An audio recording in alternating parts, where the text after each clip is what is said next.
오늘 우리들에게 주신 하나님의 말씀은 고린도전서 14장 20절로 25절 말씀입니다. 제가 봉독해 올리겠습니다.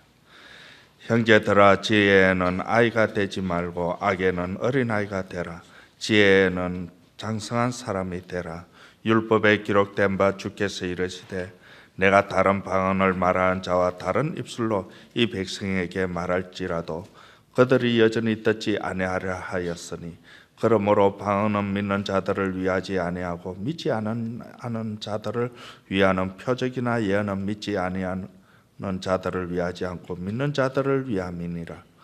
그러므로 온 교회가 함께 모여 다 방언으로 말하면 알지 못하는 자들이나 믿지 않으니 하는 자들이 들어와서 너희를 미쳤다 하지 아니하겠느냐.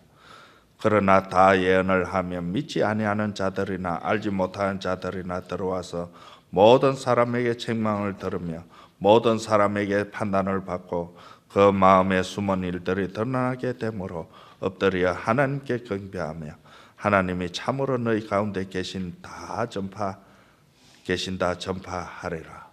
아멘. 잠시 기도하겠습니다. 하나님 아버지, 우리의 찬양을 받으시는 줄로 믿습니다.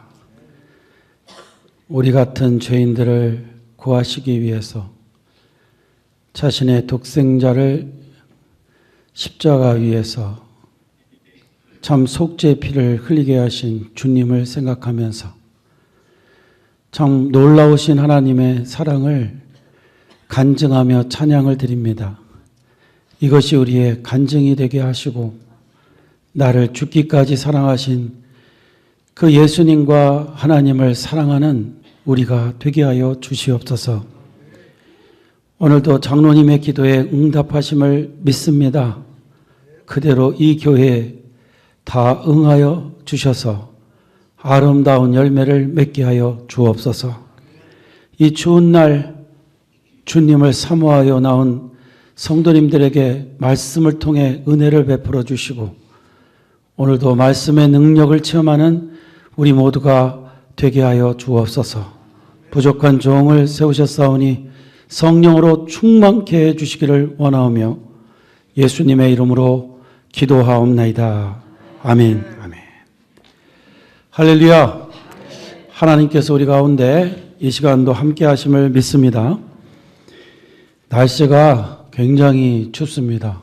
아마 몇십 년 만에 추운 날씨가 아닌지 중국 날씨를 생각하게 합니다. 그러나 이렇게 아주 따뜻하게 또 주님 안에서 예배 드릴 수 있게 하심을 감사드리고, 또 이렇게 추운 날이지만 주님을 사모하여 나올 수 있는 믿음을 주신 하나님께 감사를 드립니다. 이 시간은 예언의 말씀이 하는 일이라는 제목으로 말씀을 드리도록 하겠습니다. 제가 22살의 나이에 LA에서 방언의 은사를 받은 후부터 저는 기도할 때 될 수 있으면 방언을 하려고 하였습니다. 그 이유는 은사는 사용하지 않으면 잃어버릴 수도 있기 때문이라는 그런 생각 때문이었습니다. 그러다가 저는 뉴욕에 부모님이 이민을 오셔서 사업을 시작하는 데 도움을 드리기 위하여 6개월 동안 뉴욕에 있었던 적이 있었습니다. 그때 저는 새벽과 밤에 기도를 집에서 드리게 되었는데 그때도 역시 방언으로 그렇게 기도를 드리게 되었습니다. 그런데 제가 방언으로 기도하는 소리를 어머니가 들으신 것 같습니다. 그래서 어느 날은 저에게 이런 말씀을 하셨습니다. 너 기도할 때 내는 그 소리가 무슨 소리냐? 왜요? 듣기가 이상하세요?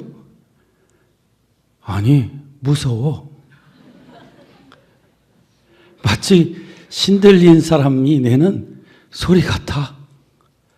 그게 막 소름이 끼치고 그러신데요. 그때 제가 알게 된 것은 방언을 처음 듣는 분들은 그 소리를 두려워하는구나 하는 것을 알게 되었습니다. 그래서 그 다음부터는 사람이 있을 때에는 방언을 하지 않게 되었습니다. 그런데 오늘 본문 23절을 보면 사도 바울이 이런 말씀을 하고 있습니다. 그러므로 온 교회가 함께 모여 다 방언으로 말하면 알지 못하는 자들이나 믿지 아니하는 자들이 들어와서 너희를 미쳤다 하지 아니하겠느냐. 이 말씀을 보면 방언의 은사가 있다 할지라도 방언을 못하는 사람들과 믿지 않는 자들을 위하여 절제해야 된다는 것을 우리에게 알려주고 있는 것이죠. 그렇지 않으면 그들이 오해하여 믿는 자들을 미친 사람들의 집단으로 오해해서 다시는 교회에 오지 않을 그런 일들이 발생을 한다는 것입니다. 이런 말씀이 기록된 오늘 본문은 고린도 교회가 어떻게 방언의 은사를 절제하지 못하였는가에 대해서 말씀을 하고 있습니다. 먼저 본문 20절은 고린도 교회 성도들이 어린아이처럼 되었기 때문이라고 말씀하고 있습니다. 이런 것을 보면 고린도 교회 성도들은 방언을 은사 중에 가장 으뜸인 것으로 생각하며 살았다는 것을 알게 됩니다. 그 이유는 방언은 다른 은사와는 다르게 겉으로 드러나는 표적이기 때문입니다. 다른 은사들은 감춰져 있기 때문에 그것을 활용하고 또 이렇게 계속 생활하는 동안에 발견되지만 이 방언의 은사는 대번에 겉으로 나타나는 것이기 때문에 고린도 교회 사람들은 이 방언을 가장 으뜸되는 은사로 생각했던 것이죠. 그래서 고린도 교회에서는 방언의 은사를 받았는지 안 받았는지에 의해서 성숙한 성도인지 그렇지 않은 성도인지를 구분을 하게 된 것입니다. 그리고 현대에도 돌아가는 상황을 볼 때 그들은 자신들이 받은 방언의 은사를 가지고도 유치하게 구분을 하였다는 것을 알 수 있습니다. 누구 방언이 더 나은 방언이냐. 이것을 가지고 또 방언을 하는 사람들끼리 구별을 했다는 것이죠. 그 증거로 제가 로스앤젤레스에서 살 때 금식 기도를 하러 자주 갔던 팜스프링 수양관이라는 곳이 있었습니다. 저는 그곳을 처음에 제 동창 전사님의 소개를 받아서 갔는데 그 첫날이었습니다. 밤 시간이었는데 그곳에 모인 분들이 한 20여 명 되는데 다 방언으로 기도를 하고 있었습니다. 그래서 저도 방언으로 기도를 하게 되었습니다. 그런데 한참 기도하다가 너무 조용하게 일어나 보니 다들 조용하게 앉아 있는 것이었습니다. 그래서 제가 친구 전사님에게 물었습니다. 저분들이 왜 기도하지 않고 저렇게 가만히 앉아 계시냐고. 그랬더니 그 기도원의 룰이 있는데 본인들보다 더 나은 방언을 하는 자가 방언을 하기 시작하면 다들 조용하게 있는 것이 그 기도원의 룰이라는 거예요. 그 말은 제가 하는 방언이 월등하게 느껴졌다는 것입니다. 저는 그 말을 듣고 기분은 나쁘지 않았지만 웃음이 나왔습니다. 어차피 저도 자기들도 알아듣지 못하는 말을 내가 하는데 뭐가 더 월등하다는 것인지 말이 안 되는 것처럼 느껴졌기 때문에 그렇죠. 그래서 저는 그곳에서는 더 이상 방언으로 기도를 하지 않았습니다. 성도님들, 사람들은 정말 아무것도 아닌 것을 가지고 구분을 하려고 합니다. 방언은 방언이지 뭐 더 월등한 방언이 있겠습니까? 방언은 하나님이 주신 선물, 은사입니다. 그런 은사에는 차등이 없다고 저는 믿습니다. 방언이라면 다 하나님이 주신 것으로서 귀한 것임을 저는 믿습니다. 그러나 방언의 톤을 가지고 월등하고 열등한 것을 구분한다는 것은 지극히 어린아이 같은 행동인 것이죠. 그래서 오늘 본문 20절은 형제들아 지혜는 아이가 되지 말고 장성한 사람이 되라고 말씀을 하고 있는 것입니다. 그러니까 어린아이처럼 쓸데없는 것 가지고 자랑하는 그러한 유치한 생활을 하지 말아라라고 말씀을 하고 있는 것이죠. 사람은 조금 다른 사람하고 다른 것을 갖고 있으면 자신이 특별하다고 생각을 하고 구분을 지려고 하는 것이 너무나 어리석은 행동이라는 것입니다. 그리고 방언이 하는 일을 이사야서를 통해서 다음과 같은 말씀을 오늘 본문 21절, 22절에 말씀하고 있습니다. 그런데 성도님들, 이 말씀은요, 잘 들으셔야 이해가 돼요. 이 말씀이 그렇게 쉽지 않은 것 같아요. 신학을 공부한 사람도 처음에 턱 대할 때, 이 말씀이 무슨 말이지? 이해가 잘 안 되거든요. 그래서 잘 들어보시기 바랍니다. 율법에 기록된 바 주께서 이르시되 내가 다른 방언을 말하는 자와 다른 입술로 이 백성에게 말할지라도 그들이 여전히 듣지 아니하리라 하였으니 그러므로 방언은 믿는 자들을 위하지 아니하고 믿지 아니하는 자들을 위하는 표적이나 예언은 믿지 아니하는 자들을 위하지 않고 믿는 자들을 위함이니라. 이해되십니까? 이 말씀은 하나님께 불순종하는 이스라엘에게 언어가 다른 방언에는 두 종류가 있죠. 하나님만 알아듣시는 말. 두 번째는 다이얼렉트 해갖고 방언은 다른 나라 말을 의미하고 있죠. 그런데 하나님께 불순종하는 이스라엘에게 언어가 다른 방언을 하는 바벨론이라는 나라를 통하여 심판을 예고하신 것 같이 방언은 안 믿는 자들을 향하여 하나님이 경고로 주신 것이라는 것을 가르쳐주고 있다는 것입니다. 이해되십니까? 네, 이해가 되실 줄로 믿고. 그러니까 이 말씀을 사도 바울이 방언의 은사에 대하여 설명하는 것을 인용한 것은 우리에게 방언을 주신 이유는 더욱 믿음을 가지고 살라고 경고의 말씀으로 주셨다는 거예요. 그것을 통해 내가 더 나은 성도라고 자랑하는 것이 아니라 너는 믿음이 부족하기 때문에 믿음을 더 가지고 살아야 돼. 그러므로 방언을 주실 때에는 더 잘 믿으라고. 믿지 않는 이스라엘에게 말이 다른 바벨론을 통해서 심판을 경고하신 것처럼 우리에게 경고의 말씀으로 그 은사로 주셨다는 그런 내용입니다.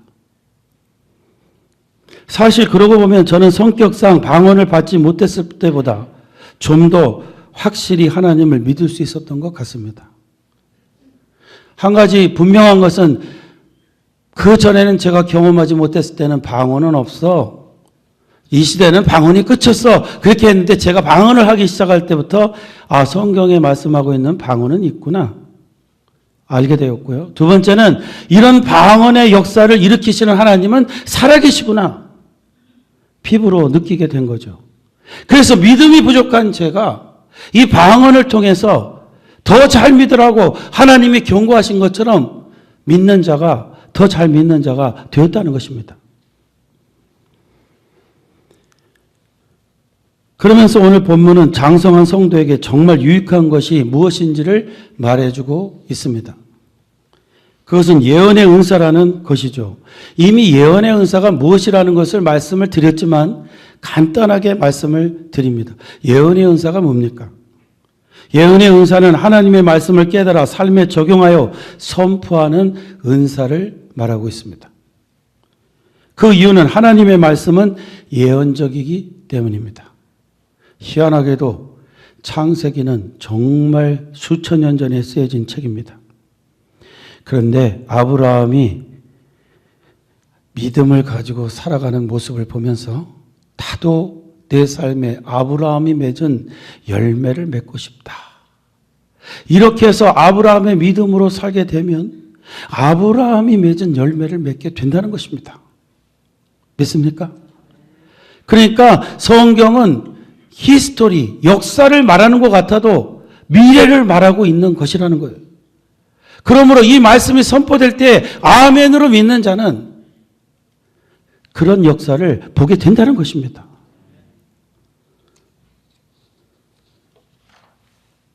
그래서 예언의 은사, 이것은 하나님의 말씀을 이해하여 선포하는 은사를 말하고 있습니다. 그런데 이 은사는 특별히 믿는 자들에게 유익하다 이렇게 말씀하고 있습니다. 그 이유는 성도라 할지라도 말씀을 깨달음으로 인생을 더 새롭게 살 수 있고 변화된 삶을 살 수 있게 되기 때문에 그렇습니다. 그리고 그뿐 아니라 이 예언의 말씀은 불신자들이 교회에 왔을 때도 변화를 일으키는 역사가 일어나게 함을 말씀하고 있습니다. 교회에는요, 자발적으로 온 사람도 있지만 제가 알기로는 우리 교회에도 억지로 끌려 나오는 분이 몇 분 계세요. 몇 분보다 더 많을 수도 있어요. 오늘 아침도 우리 중에서 오기 싫었는데 누가 막 깨워가지고 억지로 모시고 온 분이 있을 것 같아요. 있습니까? 안 말씀하셔도 돼요. 근데 그렇게 믿지 않는 자들이 교회에 왔을 때 이 예언의 말씀이 선포될 때에 성령의 역사로 그들이 변화의 삶을 살 수 있다는 거예요. 교회는요, 이 예언의 말씀에 힘이 있다는 것을 믿고 누구든지 데리고 오셔야 됩니다. 저 사람은 교회 데리고 오면 망칠 사람이야. 그래서 우리 교회는 절대로 못 데리고, 그런 분 없고요. 오면요, 성령이 역사하시면 하나님의 말씀은 사람을 변화시킬 수 있어요. 이걸 믿으셔야 됩니다. 24절, 25절입니다. 그러나 다 예언을 하면 믿지 아니하는 자들이나 알지 못하는 자들이 들어와서 모든 사람에게 책망을 들으며 모든 사람에게 판단을 받고 그 마음에 숨은 일들이 드러나게 되므로 엎드려 하나님께 경배하며 하나님이 참으로 너희 가운데 계신다 전파하리라. 어떤 일이 벌어지냐면요, 하나님의 말씀이 딱 선포되는데 끌려왔다 이거죠. 끌려온 사람이 오늘 아주 그냥 고생하게 생겼네 하고 이상한 생각을 하고 있는데 말씀이 선포되는데 자기 마음에 숨은 죄를 드러내게 하는 거예요. 그래서 이렇게 말을 하게 된다고 합니다. 아니, 저 사람이 어떻게 내가 지난주에 저질렀던 죄에 대해서 저렇게 잘 알고 있지? 아니, 오늘 아침에 있었던 일을 어떻게 알고 있지? 이것은 하나님이 아니면 절대로 알 수 없는 거야. 오늘 저 사람의 말을 들어보니 하나님은 살아계신 것 같아. 내가 오늘부터 그 하나님을 믿을 거야. 이런 역사가 벌어진다는 것입니다. 저는 예배 때마다 기도합니다. 오늘도 본의 아니게 끌려온 많은 분들, 하나님의 말씀이 선포될 때 성령의 역사로 변화의 역사를 맡게 되게 해달라고 기도합니다. 기독교 안에 있는 신비입니다.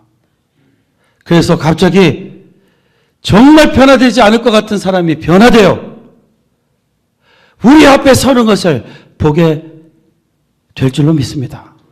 그런 역사를 기대하는 것이 바로 예배 시간입니다. 그런데 이런 일은 불신자에게만 있는 것이 아니고 우리 믿는 자들이 예배를 드릴 때마다 나타나는 현상이어야 한다는 것입니다. 그리고 이것을 우리가 뭐라고 말하냐면 은혜 받았다라고 말하게 된다는 것입니다. 사랑하는 성도님들, 예배 시간마다 은혜 받는 우리가 되기를 주의 이름으로 축원합니다. 어떨 때 은혜 받았다고요? 어떻게 나에 대해서 저렇게 잘 알고 계시지? 어떻게 나에 대해서 저렇게 정확하게 말을 하고 있지? 이렇게 될 때 그분은 바로 은혜를 받은 것입니다. 왜? 그런 깨달음이 왔을 때 우리 인생에는 놀라운 변화가 일어나기 시작하기 때문에 그렇습니다. 놀라운 거는요, 똑같은 상황인데 말씀을 깨달을 때부터 삶이 달라지는 거예요. 그게 기독교 안에는 신비입니다. 똑같은 삶을 사는데 말씀을 깨달은 후부터 인생은 변화되기 시작합니다. 이런 이유로 저는 성령의 역사로 하나님의 뜻을 말씀을 통해 깨닫는다는 것이 굉장히 중요하다는 것을 항상 느끼며 삽니다.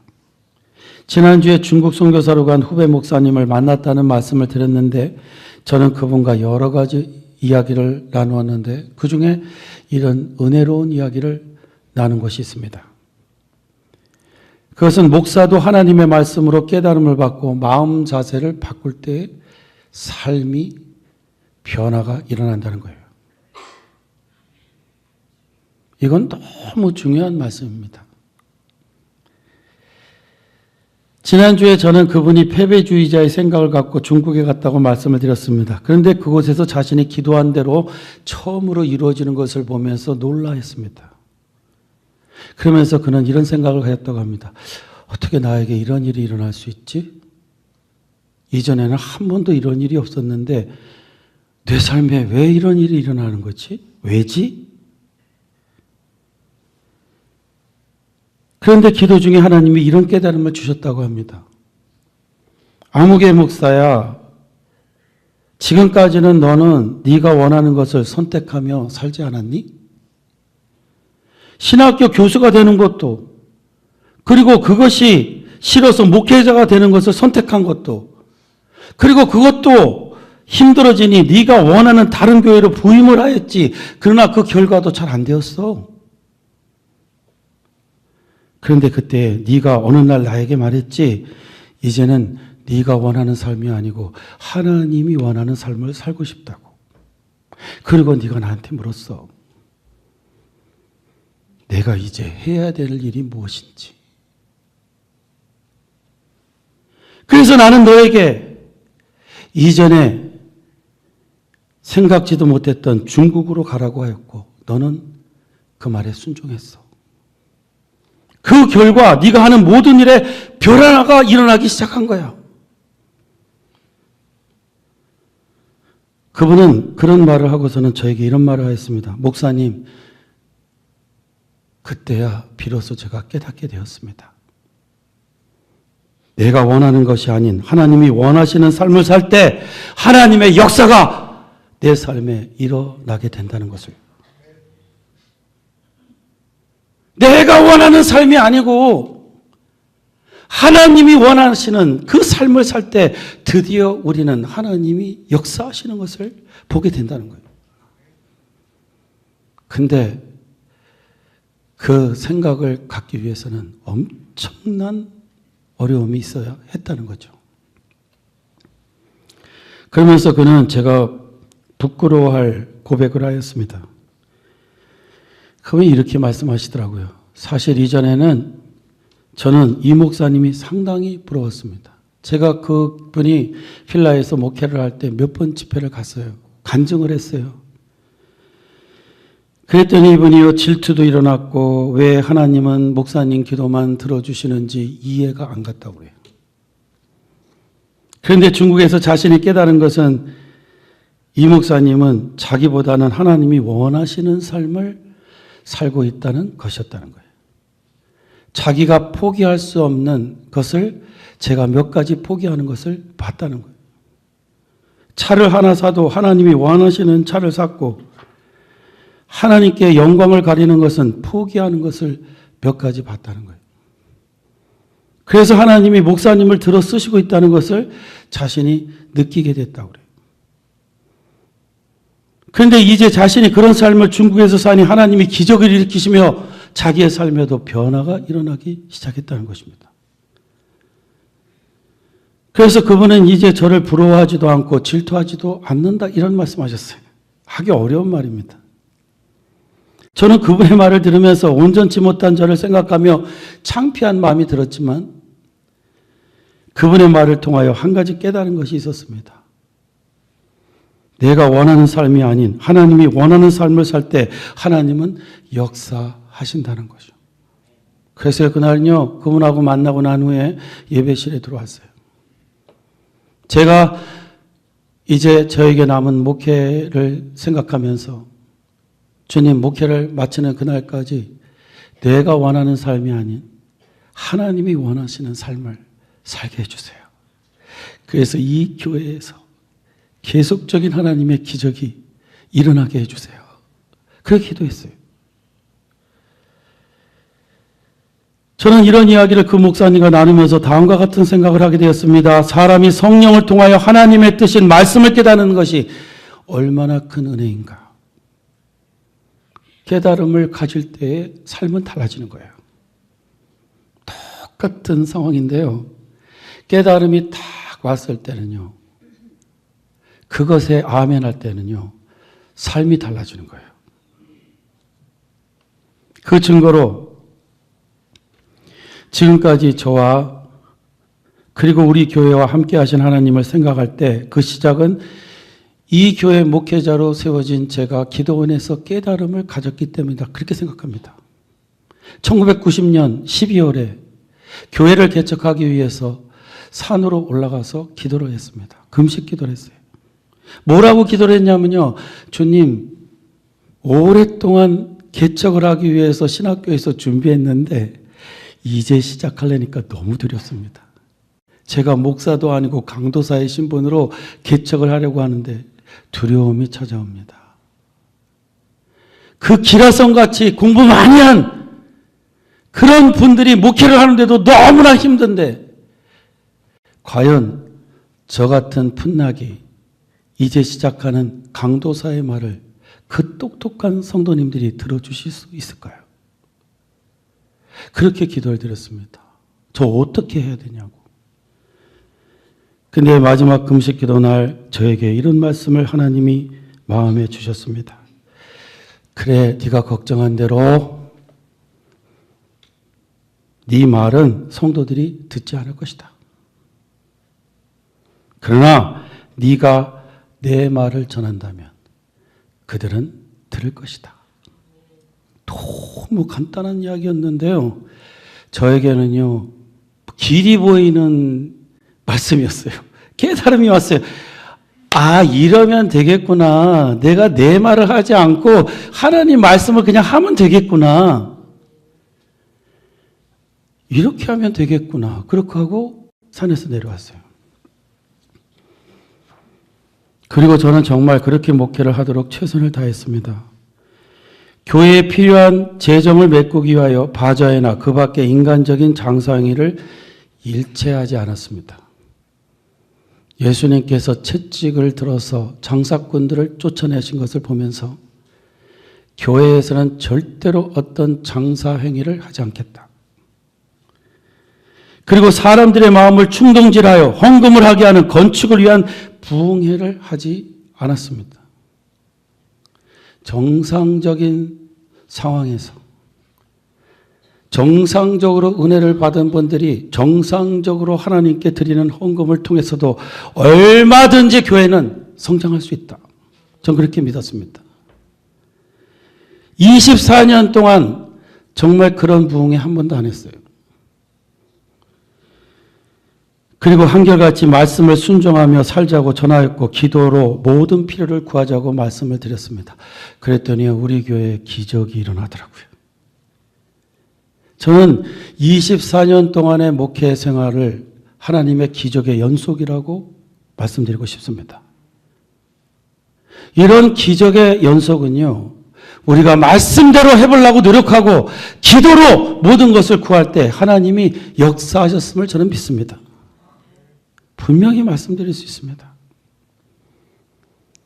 저의 목회는요, 기도하다가 깨달음을 갖기 시작했을 때부터 하나님의 은혜 가운데 들어가 있음을 저는 분명히 고백할 수 있습니다. 이 시점에서 우리는 디베라 바닷가에서 밤새도록 그물을 쳤으나 한 마리도 생선을 잡지 못했던 베드로가 주님이 말씀하신 대로 순종함으로 물고기를 잡은 것을 기억하셔야 됩니다. 그는 밤새도록 어부였지만 그물을 쳤으나 한 마리로 얻지 못했습니다. 근데 오전쯤에 예수님께서 딱 오시더니요, 그물을 씻고 있는데 그에게 이렇게 말합니다. 내 그물을 들어 배 오른편에 던지라. 말이 됩니까 이게? 아니 똑같은 상황이에요. 밤새도록 노력했어요. 근데 베드로가 이렇게 말합니다. 밤이 맞도록 내가 수고를 했지만 한 마리도 건지지 못했지만 주님의 말씀에 순종하여 그물을 던지나이다. 그랬더니 결과가 뭐라고요? 그물이 찢어지도록 잡았다 그랬습니다. 그 숫자가 153마리.